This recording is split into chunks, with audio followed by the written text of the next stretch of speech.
श्री शिवाय नमस्तुभ्यम दोस्तों, हर हर महादेव, जय महाकाल। मैं प्रतिभा शर्मा एक बार फिर से स्वागत करती हूँ आप सबका मेरे यूट्यूब चैनल पर। दोस्तों, दीप पर्व चल रहा है, यानी दीपावली का 5 दिन का विशेष पर्व। इसमें हर एक दिन कुछ खास होता है, जैसे कि हमारा दीपावली था, धनतेरस था, नरक चौदस था, गोवर्धन पूजा, और अब जो है वो है हमारा भाई दूज का दिन, यानी कि बहुत ही खास, बहुत ही विशेष दिन भाई और बहनों के लिए।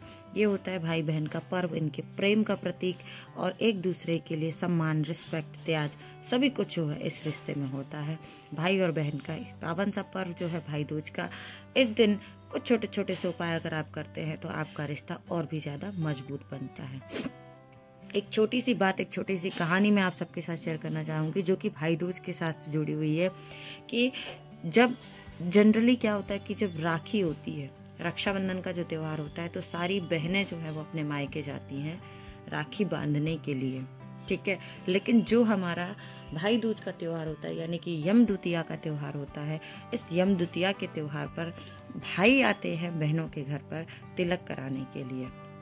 इसके पीछे एक कहानी है दोस्तों, जो कि पूज्य गुरु जी ने अपनी कई सारी कथाओं में वर्णित भी की है।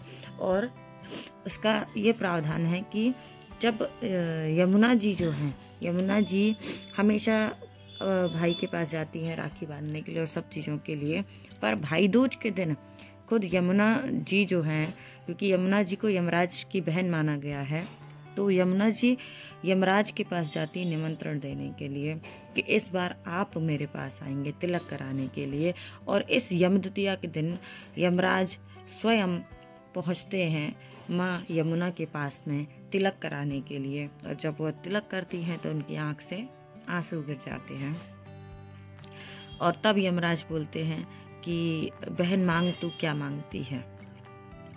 खुशी के आंसू होते हैं वो। और जब यमराज ऐसा कहते हैं तो माँ यमुना भगवान यमराज से ये चाहती हैं, ये उनसे कहती हैं या ये वर मांगती हैं कि हे यमदेव, आज के दिन यानी कि यम द्वितीया के दिन, भाई दूज के दिन, जो भी व्यक्ति यमुना नदी में स्नान करेगा ना, उसको सारे पापों से आप मुक्ति देना, उसको अकाल मृत्यु से आप बचा के रखना, उसके भाई की लंबी उम्र करना, उसको जो है सदा सुखी रहने का आशीर्वाद प्रदान करना। इसीलिए यम द्वितीया पे यमराज और माँ यमुना की ये कहानी बहुत ही विशेष है। आपने गुरुजी की कथाओं में सुना होगा, या फिर बहुत सारी जगह पर आपको ये चीज़ सुनने मिलती है। जो लोग यम द्वितीया के दिन, भाई दूज के दिन पूजन करते हैं, इसके पूजन का भी विधान है। और उसमें भी एक छोटी सी कहानी चलती है कि एक बहन होती है, उसके 7 भाई होते हैं, पर उनका कुछ इस तरीके से है कि जब भी उनका विवाह होता है तो विवाह के बाद उस भाई की मृत्यु हो जाती है। एक भाई बचता है और वह उसके विवाह का निमंत्रण देने के लिए अपनी बहन के पास जाता है। बहन को चिंता हो जाती है कि फिर से सिर्फ एक भाई बचा है मेरा, इसका विवाह होगा और जो है इसकी मृत्यु हो जाएगी, सर्प इसको डस लेगा।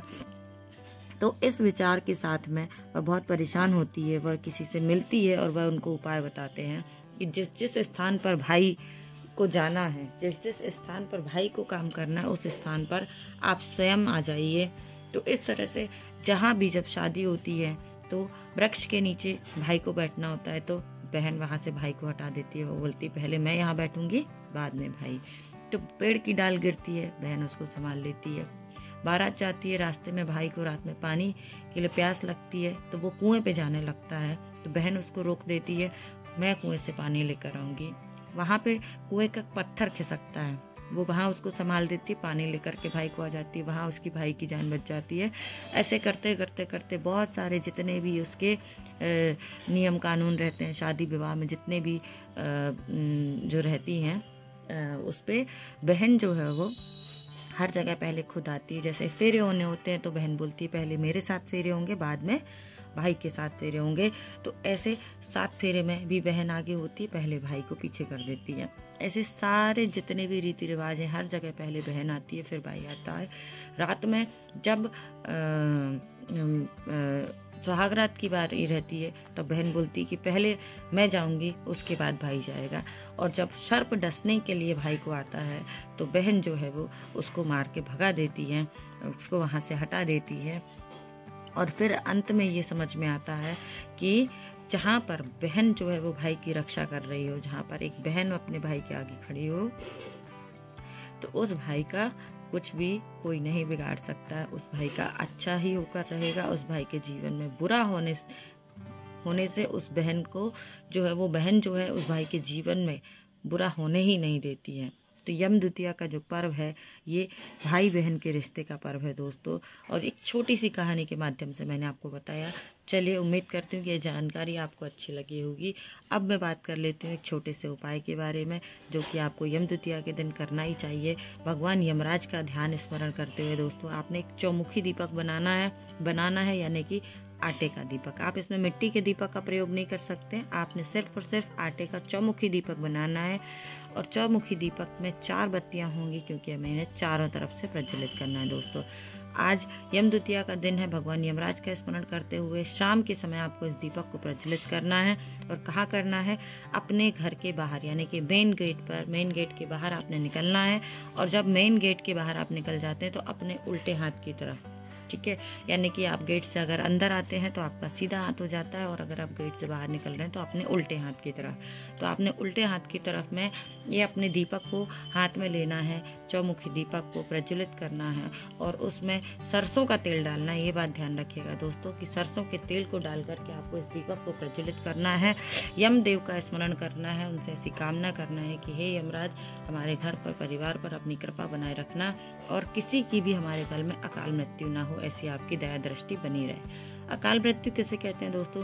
कई बार लोगों के एक्सीडेंट हो जाते हैं, कोई छत से गिर जाता है कुछ काम करते हुए, या कभी कुछ अचानक से ऐसी घटनाएं घट जाती हैं, तो जिनकी इस तरह से मृत्यु होती है उनको अकाल मृत्यु कहा जाता है। और कई बार ऐसी ही आत्माओं को तृप्ति नहीं मिलती है जो कि भटकती रहती हैं। तो ऐसी कोई दुर्घटना जो है, अकाल मृत्यु जैसी कोई दुर्घटना आपके घर में, जीवन में, परिवार में किसी के साथ ना हो, ऐसी आपको यमदेव से कामना करनी है दोस्तों।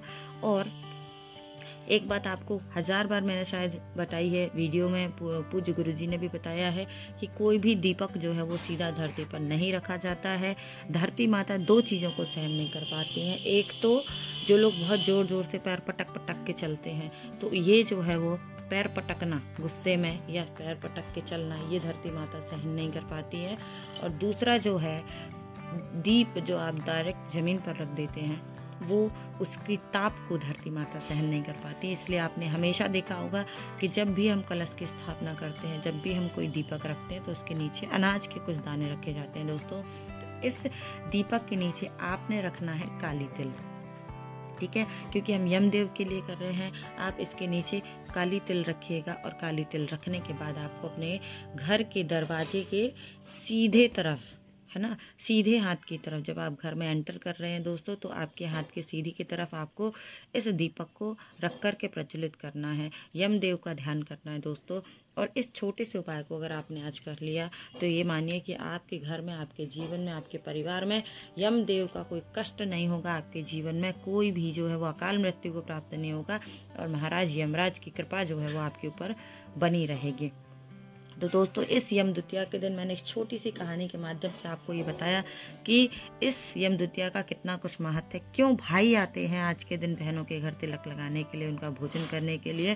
तो अगर एक निवाला भी भाई बहन के घर का खाता है यम द्वितीया के दिन, यानी कि भाई दूज के दिन, तो उसका भाग्य बदलने की ताकत एक बहन में होती है। एक बहन जो है इतना सामर्थ्य रखती है कि वह अपने भाई को इतना प्यार, इतना आशीर्वाद दे कि उसके जीवन के सारे कष्ट जो हैं वो हमेशा के लिए दूर हो जाएं। पूज्य गुरु जी की कथा को सुनकर वीडियो के माध्यम से अपने शब्दों में दोस्तों मैं ये जानकारी आप सबके लिए लेकर आई हूँ और उम्मीद करती हूँ ये जानकारी सबके लिए लाभदायक होगी।